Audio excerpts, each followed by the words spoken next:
બગાડવાનો કોઈ મને રાઈટ નથી. સો બી વિથ મી. આ ચાર મુદ્દાને ખાલી ઉતારી લેજો. હું તમને એવી ખાતરી એટલા માટે પણ આપું છું કે અહીંયા બેઠેલા દરેક લોકો તમારું લેવલ કઈ બી હશે, આઈ respect your level, I respect your position, I respect your money. તમારી પાસે ગમે એટલા પૈસા હશે તો આજના સેશનના આ ચાર મુદ્દા તમારું જીવન બદલશે. તો વોટ ઇઝ પોઈન્ટ નંબર 1? પહેલો મુદ્દો, મને મારી એક પ્રોપર્ટી છે સુરતની અંદર. એને કીધું મારા પપ્પા પેરાલિસિસ થયો છે અને ઘરે જ છે. મને ખબર પડી ગઈ અહીંયા ટાઈમ પર ભાડું આવશે નહીં.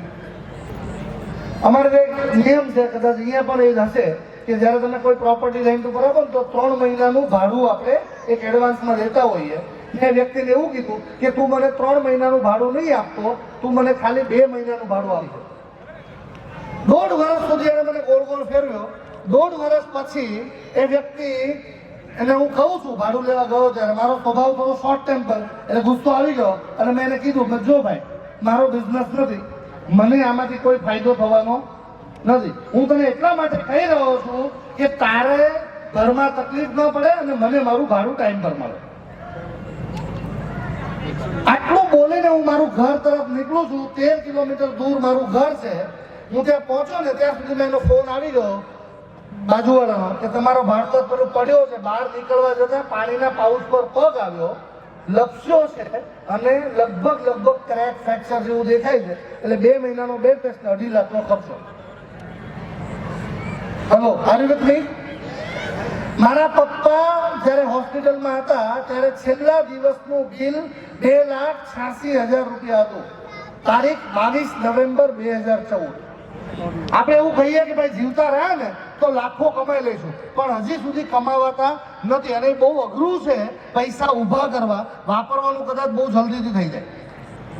સો એક સામાન્ય પરિવારમાં જ્યારે તકલીફ આવતી હોય અને ભારતમાં 90% લોકો જો ઉપર નથી આવતા ને, તો એનું કારણ છે માત્ર ને માત્ર મેડિક્લેમની સિક્યોરિટી. આઈ ગોટ પર થઈ ગયો અને બેન રડતા હતા. એ બેને રડતા એવું કહેતા હતા, બેટા 5 ફ્લેટ છે આપણી પાસે, હું શું કરું? એટલે આપણી જેવા બાજુમાં સાંત્વના આપવા બેઠા હોય કે આંટી તમે ચિંતા ન કરો, હું તમારા દીકરા જેવો જ છું. આંટી કે બેટા 2 ફાર્મ હાઉસ મૂકીને ગયો હતો. પેલો કે હું તમારા દીકરા જેવો જ છું. આંટી 3 કરોડ રોકડા ઘરમાં પડ્યા છે. તો કે આંટી હું તમારા દીકરા જેવો જ છું. 4 કરોડનું બેંક બેલેન્સ પડ્યું છે. બેટા હું શું કરું આ બધાનું? આંટી હું તમારા દીકરા જેવો જ છું. પછી આંટીએ કીધું, બેટા 22 કરોડની લોન કોણ ભરશે? પેલો ભાઈ કે હવે તો કોઈ બોલો, એમ કે હું થાકી ગયો. People are not with us in liability. મારી લાયબિલિટી કાઉન્ટ કરવી જોઈએ. મારી ઉંમર 60 વર્ષ સુધી માણસ કમાય એવું માની લો. 60 વર્ષ સુધી આપણે પૈસા જનરેટ કરી શકતા હોઈએ. તો આ 60 માંથી તમારી એક્ઝિસ્ટિંગ ઉંમર બાદ કરો. ફોર એક્ઝામ્પલ 40 વર્ષ તમારી ઉંમર હોય તો 60 માઇનસ 40 એટલે 20 બચે.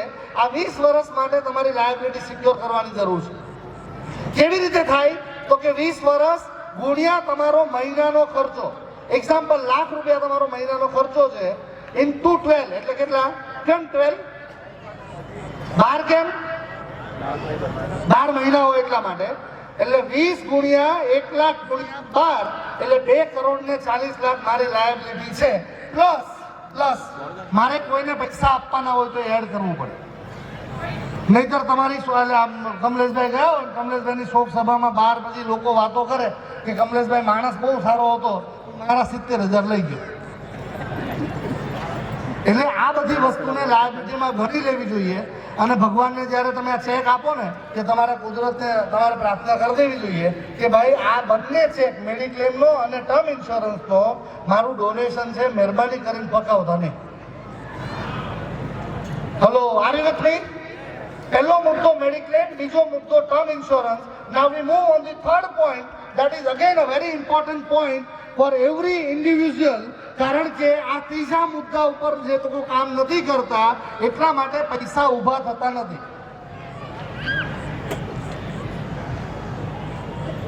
એટલા માટે તમારી વેલ્થ ક્રિએટ થતી નથી. થર્ડ પોઈન્ટ ઉપર હું વાત કરું છું. I remember one incident. તમે ધ્યાનથી સાંભળજો. આ એક કિસ્સો ટ્રેનિંગના બિઝનેસ સાથે સંકળાયેલો છું. 2003 થી હું આવા પબ્લિક શો કરતો હોઉં. અને બીજો સવાલ એમ પૂછે છે કે 20 વર્ષમાં એવા કેટલા મહિના હતા કે જેમાં તારાથી મહિને 10,000 રૂપિયા નહીં બચે? શું પૂછ્યું? 10,000 પર મંથ નહીં બચે એવા કેટલા મહિના હતા? આખી રાત જાગ્યો હું, મેં મારા બધા કાંડ યાદ કર્યા. ઘર બદલાવાનું, ઓફિસ બદલાવાની, ફર્નિચર ચેન્જ કરો, મોબાઈલ ચેન્જ કરો, 1.5 લાખમાં જૂની ગાડી લેવાની, 2.5 લાખનો ખર્ચો કરવાનો, 60,000માં વેચવાની. આવું 2 વાર કર્યું. અને સુરતીઓ માટે એક ધાર્મિક સ્થળ છે સુરતીઓનું. સુરતથી દક્ષિણ દિશામાં તમે 150 કિલોમીટર જાઓ ને, ત્યાં એક ધાર્મિક સ્થળ છે દમણ. જો ત્યાં ગયા એટલે આ બધું જ કરવા માટે આપણી પાસે પૈસા હતા. 10,000 નહીં બચાવ્યા, ફેર ઇનફ, નો પ્રોબ્લેમ. 10,000 રૂપિયા નહીં બચાવ્યા. આજે મારી પાસે એનું નુકસાન શું એ હું તમને વાત કરીશ. 10,000 જો મેં બચાવ્યા હોતે અને જો હું અહીંયા 15% રિટર્ન કાઉન્ટ કરું, 15% રિટર્ન જો અહીંયા હું કાઉન્ટ કરું ને,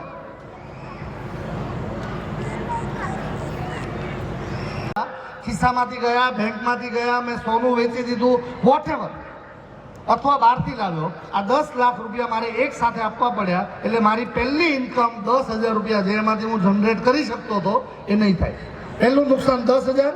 બીજું નુકસાન, આ 2 ફ્લેટ લીધા પછી પણ મારી પાસે 12 લાખ રૂપિયા બચવાના હતા જે નહીં બચ્યા કારણ કે મેં 10,000 રૂપિયા બચાવ્યા નથી. એટલે બીજું નુકસાન 12 લાખનું 12,000 રૂપિયા 1% પ્રમાણે. તમે ગણતરી તમે કરજો, ગણિત મારું કાચું છે. 10,000, 12,000. નુકસાન નંબર 3, મારે એક જ ઘરવાળી છે એટલે એ નુકસાન નથી, મને ઘર એક જ જોઈએ એમ. તો મારી પાસે 2 ફ્લેટ આવે તો બીજા ફ્લેટને હું રેન્ટ ઉપર આપી દઉં. આ રેન્ટ ઉપર આપું ફ્લેટ તો મને ત્યાં 30,000 રૂપિયા રેન્ટ મળે છે.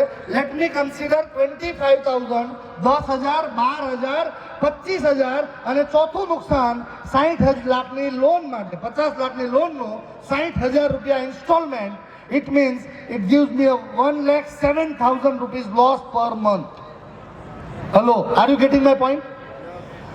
ધ્યાનથી સમજજો ત્રીજા મુદ્દાની ઇમ્પોર્ટન્સ કેટલી છે.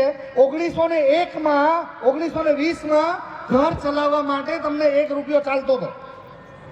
If we talk about 1940, 1940માં સારી રીતે જીવવા માટે 10 રૂપિયા ઇનફ હતા.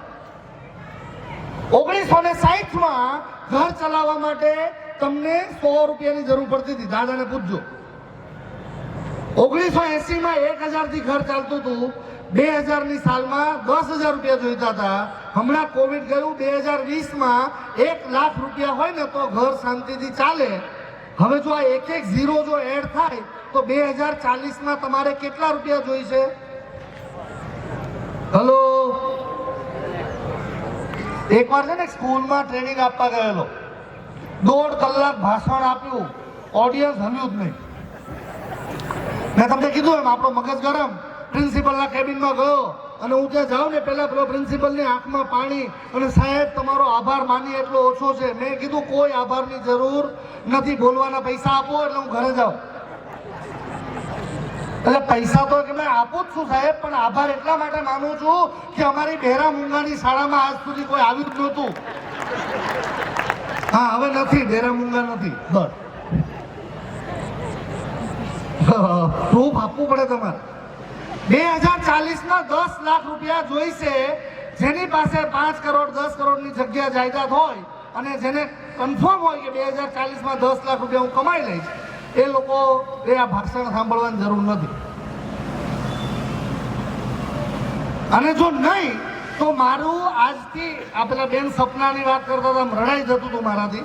સપના છે ને મારા ક્લાસમાં ભણતી એક છોકરી હતી, જેને મને ના પાડેલી ને એટલે પછી આરતી લઈ આવે.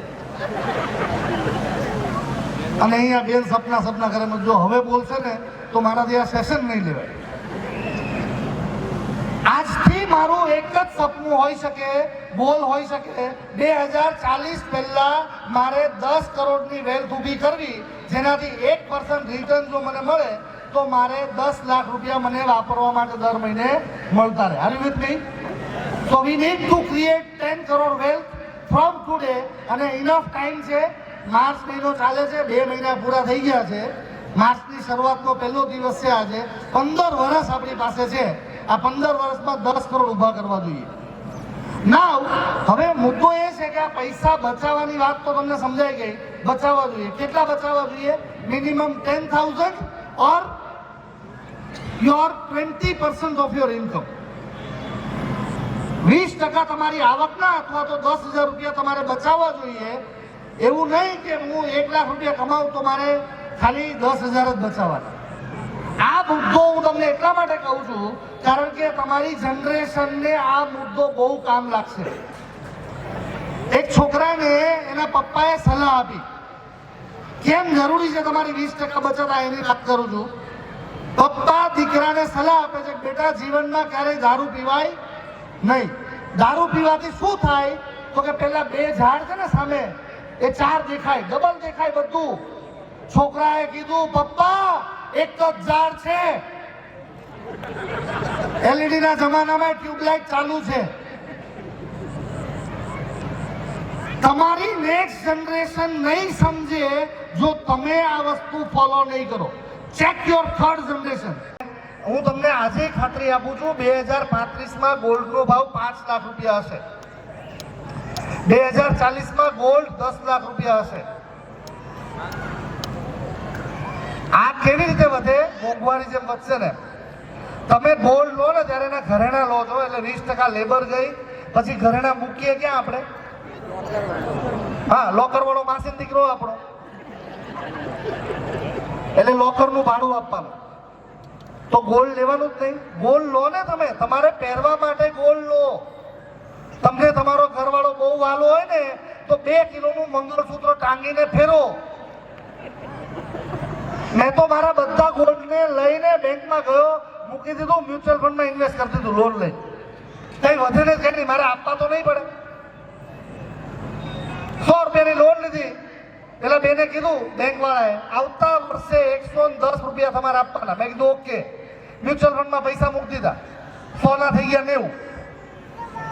110 આપવાના. સમીરભાઈ મારા મિત્ર, સમીરભાઈને કીધું 20 રૂપિયા આપશો. સમીરભાઈ શું પૂછે મને? શું પૂછે? ક્યારે આપશો? કે સાહેબ અત્યારે 20 રૂપિયા આપશો ને 24 કલાકમાં તમને પાછા. સમીરભાઈને એવું થાય કે બિચારો ગરીબ છે, માણસ છે, સારો છે, મજાનો છે, લે લઈ જા. 20 રૂપિયા આપે, બેંકમાં જઈશ, 110 રૂપિયા ભરીશ અને મને પાક્કી ખાતરી છે કે પેલા બેન મને શું પૂછશે કે સાહેબ વધારે પૈસા જોઈએ છે? હું કહીશ હા. કેટલા મળશે? 120 રૂપિયા. આપી દો. 120 ની લોન લીધી, 20 રૂપિયા સમીરભાઈને આપ્યા, 100 પાછા મ્યુચ્યુઅલ ફંડમાં મૂકી દીધા. હવે મારા પૈસા આ વર્ષે મ્યુચ્યુઅલ ફંડમાં થઈ ગયા 135. મારે ભરવાના છે 132. 132 લીધા, ભર્યા. પેલા તેને પાછું પૂછ્યું વધારે જરૂર છે? હા. હવે કેટલા મળશે? 142 લાખ. સવારે સોનાનો ભાવ કેમ વધે છે? કારણ કે યુદ્ધ થયું છે. બાકી ઇન્ફ્લેશન પ્રમાણે જ વધે તો આપણું મગજ કામ કરે. સાહેબ મને છે ને મારા બાપુજી કહીને ગયા હતા કે એફડી કરવાની. હવે પાછું હું તમને માફી માંગી જ લઉં છું કે કોઈ વાતને તમારે પર્સનલી લેવી નહીં, ખોટું ન લગાડવું. 2 કાકા રિટાયર થયા સુરતની હજીરા ગ્રુપમાં, કંપની બધી ચાલતી હોય એમાંની એક કંપનીના 2 એમ્પ્લોય રિટાયર થયા. નામ નહીં આપું કારણ કે બધાની ઓળખાણ ક્યાંક ને ક્યાંક હોય અને ખોટું મારું નામ આપી દો તમે એમને. તમે કામ કર્યું છે, હવે તમારે મને ફરવા લઈ જવાની દર વર્ષે.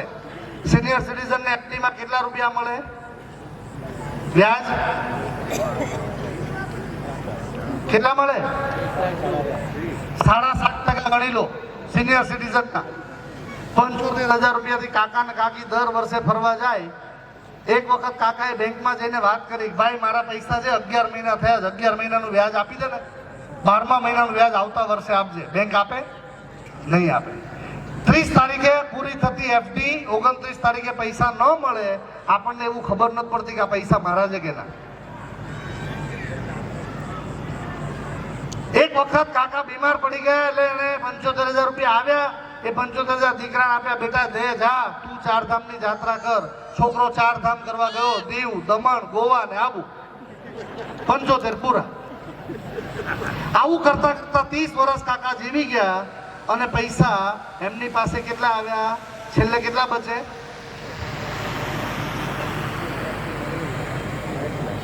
બોલો લા.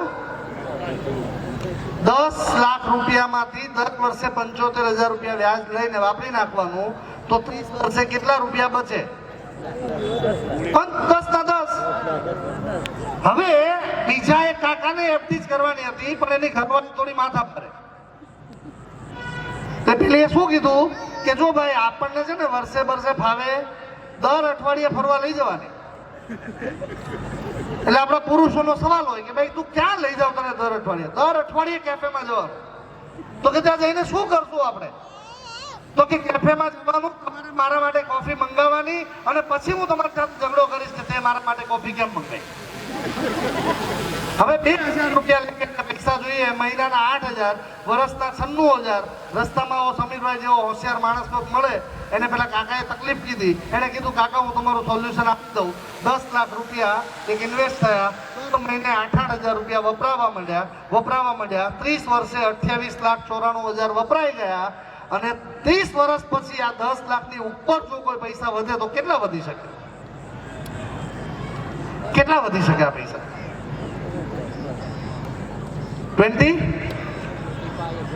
50 લાખ રૂપિયા હું આપું, 8 કરોડ નજીકમાં થાય, 7,94,00,000 લાખ જેવું. સમજાય છે હું શું કહેવા માંગુ છું? આપણી બુદ્ધિ ભ્રષ્ટ થઈ જાય છે. ₹1 પડ્યા હોય ને તો આપણે જો જનરલ પ્રોપર્ટી તમારે વેચવી હોય ત્યારે એના માર્કેટ કરતા ઓછા પૈસા આવે, અને જ્યારે આપણે પ્રોપર્ટી લઈને રેન્ટ ઉપર આપવા expert. Let me connect this example with religious also. તમે મહાભારતની જો યુદ્ધની વાત સાંભળી હોય ને,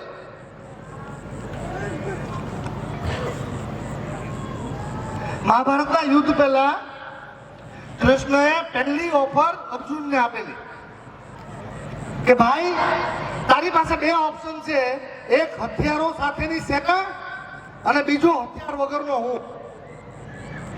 કૌરવોને અંદર એટલો બધો ડર લાગતો હતો કે જો આ માણસ હથિયારો સાથેની સેના માંગી લેશે તો અમારાથી જીતાશે નહીં. અને અર્જુન માંગે છે કે ભગવાન મને હથિયાર વગરના તમે જોઈએ. કૌરવો ખુશ થઈ ગયા, પણ મહાભારતનું રિઝલ્ટ શું હતું? તમારે આ શેર બજાર રૂપી મહાભારત લડવું હોય ને બોસ, તો કૃષ્ણ જેવો સારથી જોઈએ, એ શોધવા પડે પહેલા. અને પછી તમે જો એમાં ઇન્વેસ્ટમેન્ટ કરશો તો તમે ફાયદામાં રહી શકો. લાસ્ટ પોઈન્ટ હવે બાકી રહી છે મ્યુચ્યુઅલ ફંડ. કેમ મ્યુચ્યુઅલ ફંડ સારું છે? હું એટલા માટે કહું છું કે તમે જ્યારે લાખ રૂપિયામાં શેર માર્કેટમાં ઇન્વેસ્ટ કરશો ને, તો કદાચ 2, 5, 7 કંપનીના શેર આવી શકે. પણ અહીંયા તમે 1,000 રૂપિયા મહિને રોકો ને, તોય તમારો 40 કંપનીમાં સ્ટેક થાય. બીજું, આ ફંડ મેનેજર્સ જે હોય ને, એ બધા જ હોશિયાર હોય. એ લોકો ભેગા થાય ને ત્યારે એવું ન પૂછે કે ભાભીએ કાલ રાતે જમવાનું શું બનાવેલું. એ લોકો બિઝનેસ ડિસ્કસ કરે. એને ખબર પડી જાય કે અહીંયા એન્ટ્રી લેવાની, અહીંયા એક્ઝિટ લેવાની. આવતીકાલે બધા લોકો શેર વેચશે. મ્યુચ્યુઅલ ફંડ કંપની આવતીકાલથી ઇન્વેસ્ટમેન્ટ ચાલુ કરશે. કેમ? તો કે માર્કેટ નીચે આવશે. યુદ્ધના કારણે માર્કેટ નીચે આવે. માર્કેટ નીચે આવે, કરેક્શન આવે, ત્યારે અંદર બીજા પૈસા એડ કરીને આગળ વધાય. આપણે બધા શું કરીએ? માલ વેચી દઈએ. તો એટલા માટે મ્યુચ્યુઅલ ફંડ બેસ્ટ છે. તમે અહીંયા નીચે કદાચ લાઈન વંચાતી હશે બધાને બેનરમાં કે સાહેબ તો તમે આટલું બધું જો મ્યુચ્યુઅલ ફંડના વખાણ કરતા હોય તો અહીંયા નીચે એવું કેમ લખેલું છે? મ્યુચ્યુઅલ ફંડ નિવેશ બાજાર જોખીમો કે આધીન હે. એવું જ લખ્યું છે ને સમીરભાઈ અહીંયા ઇંગ્લિશમાં. મને ઇંગ્લિશ વાંચતા નહીં આવડે, મને ઇંગ્લિશ પીતા જ આવડે. તો આવું કેમ લખેલું છે? હું એટલા માટે કહું છું, આ લખેલું એનું લોજિક તમને આપું છું કે આવું લખવા પાછળનું કારણ છે, તમે જ્યારે પૈસા ઇન્વેસ્ટ કરો ને, આ કેવી રીતે આપણે બિહેવ કરીએ એની વાત કરું. એક માતા હોય ને, માતા, એનું 6 મહિનાનું બાળક હોય. દરેક 6 મહિનાના બાળકની માતા એટલે જન્મે ત્યારથી એની માં છે ને થોડી વારે ડાયપર ચેક કરે બાળકનું. કઈ આવ્યું. આપણે એવી રીતે મ્યુચ્યુઅલ ફંડને ખોલીને જોઈએ. વધ્યું 12 વાગે જોવે, 2 વાગે જોવે, 3 વાગે જોવે. અને ભૂલમાં જો 4,000 માઇનસ થઈ જાય ને તો એડવાઇઝરની પથારી ફેરવી નાખે. તમને કીધું છે 15 વર્ષ સુધી ભૂલી જાઓ, આ સિસ્ટમેટિક ઇન્વેસ્ટ પ્લાન કરો. 15 વર્ષની અંદર તમને જો 15% નીચે રિટર્ન આવે તો હું બેઠો છું તમને આપું. વચ્ચેથી પૈસા ઉપાડવાથી આ વસ્તુ નહીં ગ્રો થાય. હવે જે લોકોએ ગઈકાલે ને ગયા વીકમાં પૈસા ઉપાડ્યા છે, માર્કેટ ટોપ પર ચાલતું હતું, કદાચ આવતીકાલે માર્કેટ તૂટે અને હવે એને સૌથી મોટું નુકસાન જશે. હા, એક નંગ ઊભું થઈને મને કે sir if there are 5 Sundays in a month then, મેં કીધું 4 વાર જજે. અને પછી એક નંગ ઊભો થઈને મને સવાલ પૂછે છે કે sir we are 3 people at home and we have 5 cars. Why should I save money? આ પ્રશ્ન છે ને બોસ, બહુ હાસ્યાસ્પદ લાગે પણ આ બહુ ગંભીર મુદ્દો હતો. હું 5 લાખ લોકોને મળ્યો છું, 10 કન્ટ્રીમાં ગયો છું. મેં ક્યારે એવું નથી જોયું કે એક પૈસાવાળો માણસ ગમે એટલો પૈસાવાળો હોય એક સાથે 2 કારમાં જઈ શકે. તમે જોયું છે ક્યારે? નહીં. એક ખાલી પેલા ફૂલ ઓર કાંટે પિક્ચરમાં અજય દેવગન 2 ટુ વ્હીલર પર જાય બંદૂક લઈ. મારો પ્રશ્ન એ છે કે એના મા બાપ ગમે એટલા કામમાં હોય, બિઝી હોય અને બહુ મોટા હશે તો 5 ગાડીની જરૂર શું? Remember the line of Warren buffet. એને બહુ સરસ વાક્ય કીધેલું કે જો તમે આજે જરૂરિયાત નહીં હોય એવી કોઈ વસ્તુ ખરીદશો તો એક એવો ચોક્કસ દિવસ આવશે કે જ્યારે તમારે જરૂરિયાત વાળી વસ્તુ વેચવી પડશે. જો તમારી જરૂરિયાતની વસ્તુ ન વેચવી હોય તો આજથી ખોટા ખર્ચાને અટકાવવા પડશે. મારા બાળકોને ટ્રેન કરવા પડશે. નેક્સ્ટ જનરેશનને મેસેજ આપવો પડશે કે બેટા 20% બચત કરી જ લેવાની, પછી બધા પૈસા વાપરો. અને એક નંગ ઊભો થઈને પૂછતો હતો એક પ્રોગ્રામમાં કે સાહેબ કેટલા બચાવવાના? એટલે હું જાહેરમાં બહુ મગજમારી નહીં કરું, 1 to 1 માં આવ્યો ને તો હું ઉપાડ લઉં. પણ મને કે મેં કીધું સાહેબ 10,000 રૂપિયા બચાવવાના. મને કે નહીં બચે. મેં કીધું કેમ?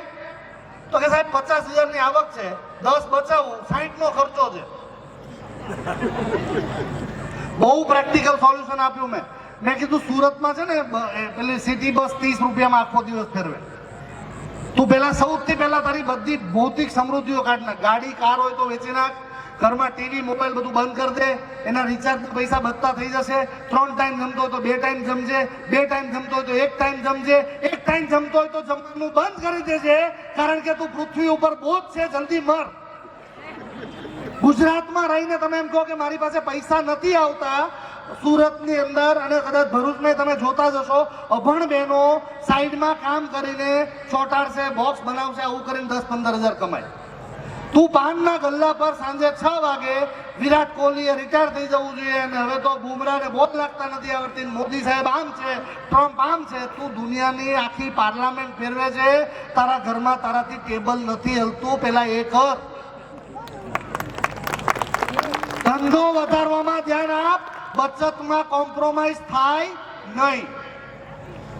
એટલા માટે હું તમને કહું છું આ ત્રીજો મુદ્દો 20% બચત, 100 રૂપિયા પણ આવક આવે, 20 રૂપિયાની બચત થવી જોઈએ. ક્યાં થવી જોઈએ? Ask your financial planner. કારણ કે હું એમડી ફિઝિશિયન છું. હું તમને કહી શકું કે તમને પાઇલ્સ થયા છે, તમે જનરલ સર્જન પાસે જાઓ. તમને આંખમાં પ્રોબ્લેમ છે, તમે આઈ સર્જન પાસે જાઓ. તમારા મગજમાં જો મગજ હોય તો મગજમાં પ્રોબ્લેમ છે, ન્યુરો સર્જન પાસે જાઓ. તમારા જીવનમાં પૈસાની તકલીફ છે, તમે ફાઇનાન્શિયલ સર્જન પાસે જાઓ. મને બીમારી ઓળખતા આવડે, મને ક્યાં રોકાણ કરવું એ ખબર પડે.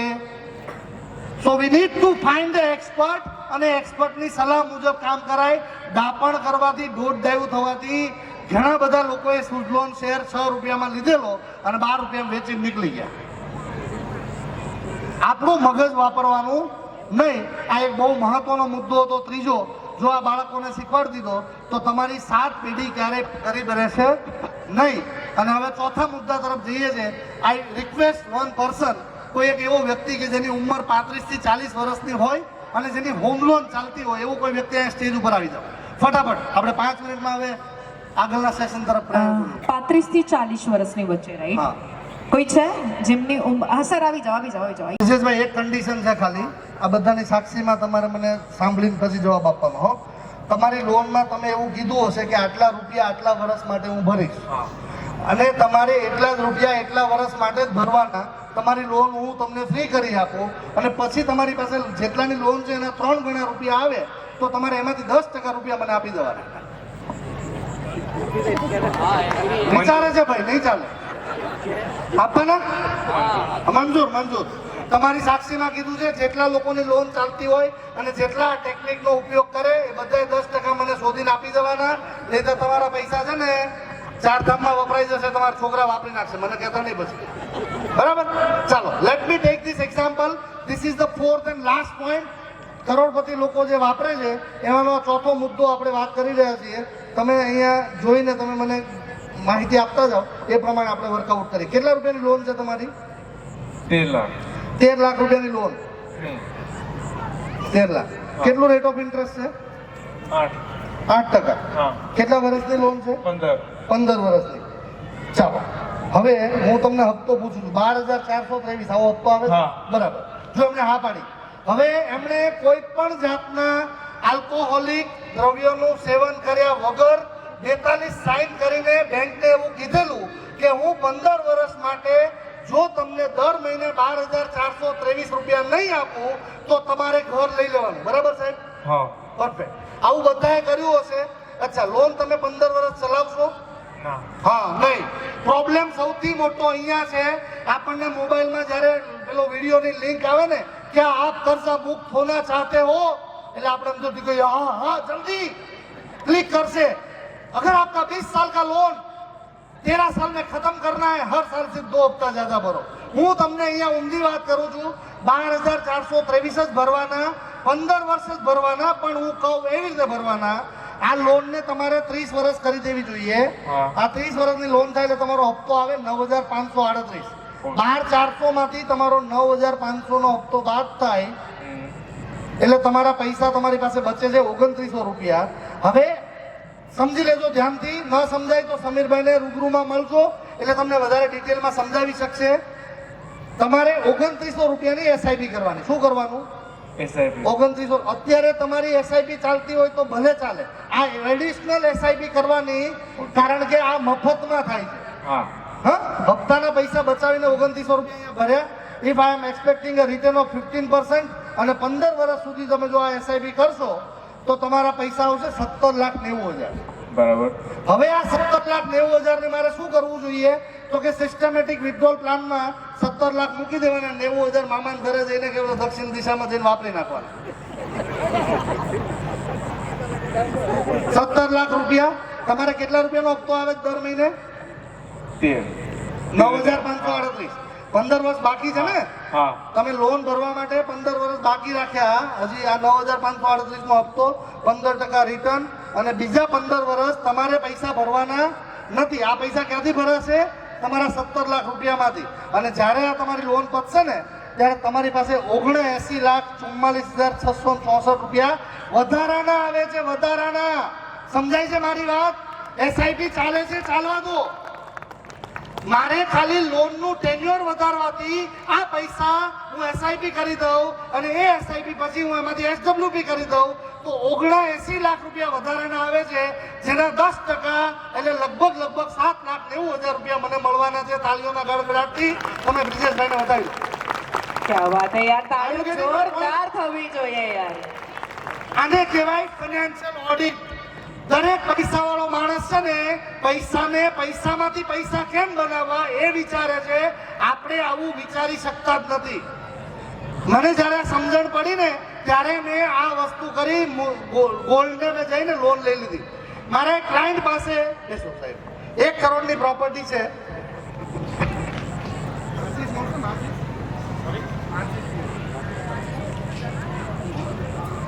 મુझे જલાના હે. એટલે જ્યારે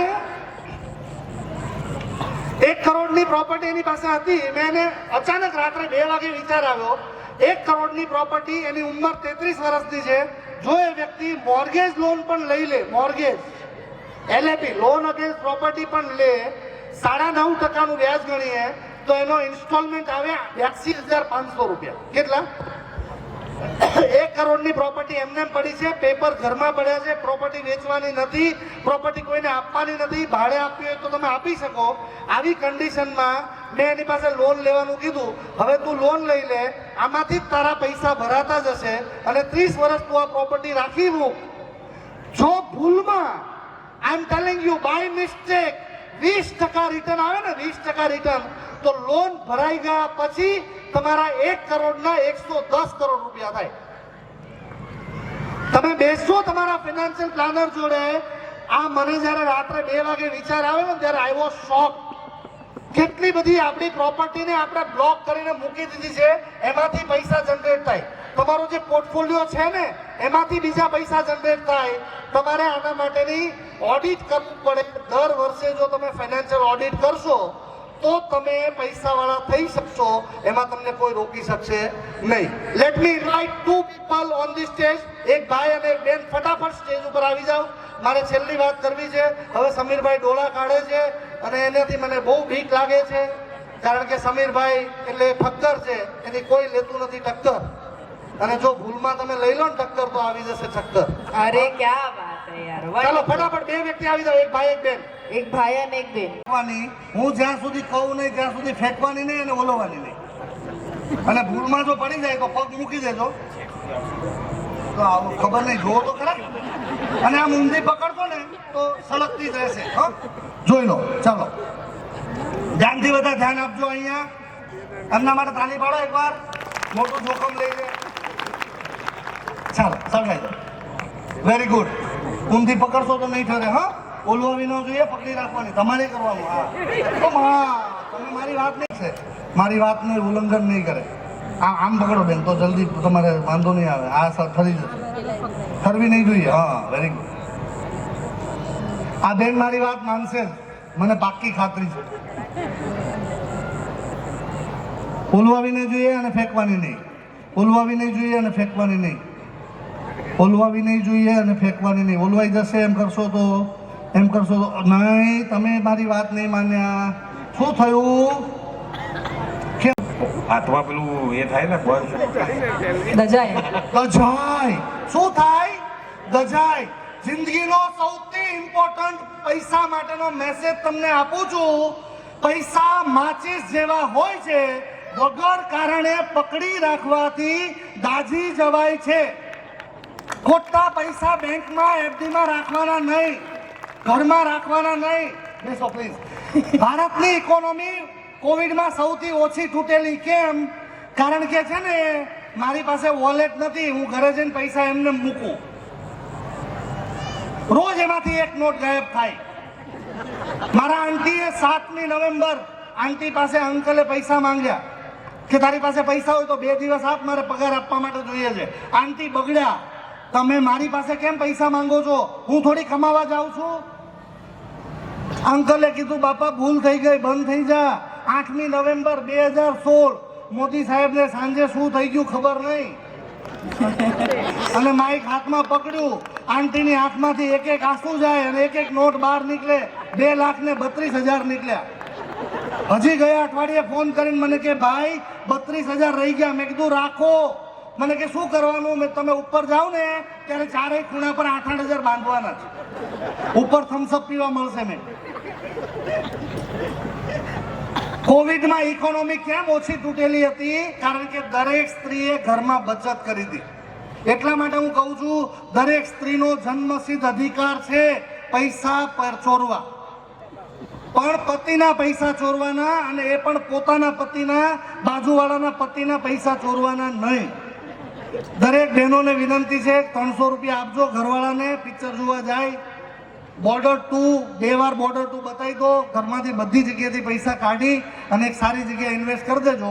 ઘરમાં પૈસા વધશે નહીં, પણ ક્યાંક ઇન્વેસ્ટ કરેલા પૈસા ઉગીને નીકળશે. એટલે પેલી એફડી જેવી હાલત ન થાય, એ બહુ જરૂરી છે. આટલા મુદ્દા છે 4. પહેલો મેડિક્લેમ, બીજો ટર્મ ઇન્સ્યોરન્સ, ત્રીજું 20%ની બચત, અને ચોથો મુદ્દો છે ફાઇનાન્શિયલ ઓડિટ. પૈસા પકડી રાખવાથી નહીં વધે, રાઈટ પ્લેસમાં રાઈટ જગ્યા પર એને ડિરેક્શન આપવાથી અને સમીરભાઈ જેવા કેટાલિસ્ટથી કે તમારા ફાઇનાન્શિયલ પ્લાનરથી તમે તમારા પૈસાને વધારી શકશો, એવી મારી તમને શુભેચ્છા છે. આજ પછી તમને સમીરભાઈ ક્યારે આવા સેમિનારમાં ન બોલાવે, પૈસા કેમ બચાવવા એવું કોઈ શીખવાડવા આવે ત્યારે, બલકી એવા પ્રોગ્રામમાં સૌને શુભેચ્છા છે. Before I conclude, I M thankful two madam Shivani for your wonderful introduction and wonderful the host. મારો પણ હું આભાર માનું છું. Let me conclude this session with 2 lines. जो सफर की शुरुआत करते हैं वो मंजिल को पार करते हैं. जो सफर की शुरुआत करते हैं वो मंजिल को पार करते हैं. बस एक बार चलने का हौसला रखो, बस एक बार चलने का हौसला रखो. आप जैसे मुसाफिरों का रास्ते भी इंतजार करते हैं. Road are waiting for you and your success. I wish all the very best for your bright future and wealthy career. Thank you very much. जय हिंद, जय Bharat. Over to Master of Ceremony Shivani Ben. Thank you. Thank you so much, sir.